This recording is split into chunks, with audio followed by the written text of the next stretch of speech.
Tenant move out అయిన తర్వాత ఇల్లు ఇలా ఉంటుందని ఎవరు ఎక్స్పెక్ట్ చేస్తారు? ఇదొక 3 అంతస్తుల బిల్డింగ్.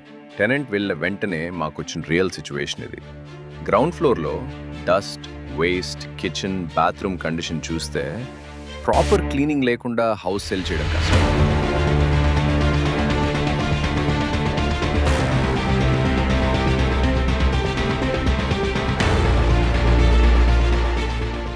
ఫస్ట్ ఫ్లోర్లో స్మాల్ ఇష్యూస్ ఉన్నాయి. లైట్స్, డోర్స్, బాత్రూమ్ చిన్నవిగా అనిపించినా ఇగ్నోర్ చేస్తే లేటర్ బిగ్ ప్రాబ్లమ్స్ అవుతాయి.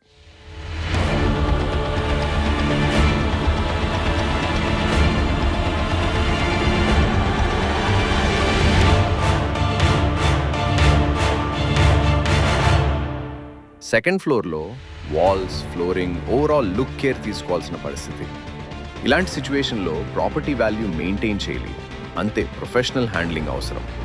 ఈ బిల్డింగ్ని మేము ఎలా కంప్లీట్లీ ట్రాన్స్ఫార్మ్ చేశామో పార్ట్ 2లో చూడండి.